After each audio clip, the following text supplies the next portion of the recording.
What's up, fam? It's been quite some time that I haven't really recorded anything. Man, first it was me, and now my youngest daughter, who's a premie. First and foremost, I myself was in the ICU when I had my baby.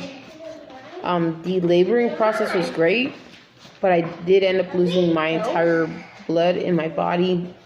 And that in turn put me in the ICU. I spent like a week and 2 days in the ICU, then went up to postpartum, and then from there I got out.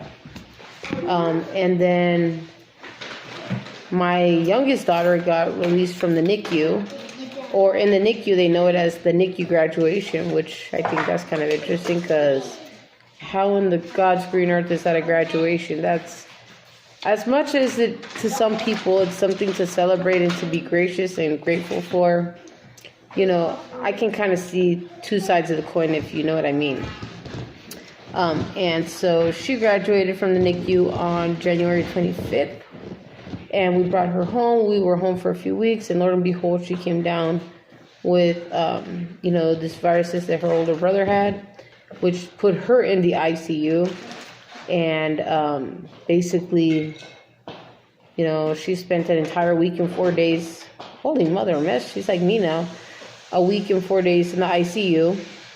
And then from the ICU, she went to the peds portion of the ICU, which ICU imminently is for the ill, the children just who can't anymore, who they just need the help. And then peds is where the children who are doing really good with their recovery go. So we brought her, well, not that we brought her, but the nurses and doctor sent her over there. And she's been home for a couple of days now.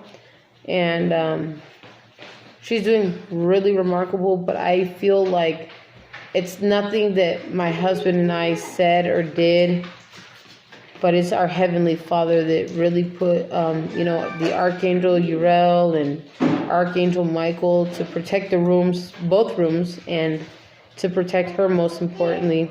And I really feel like that's why she was able to come home, because God put his healing hand over her, and her little lungs started to function again.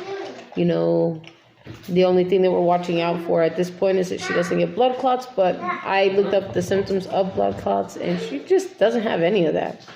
I checked all her limbs. I think, how when we have surgery as adults, how like if we have an infection, your limb feels like grossly hot?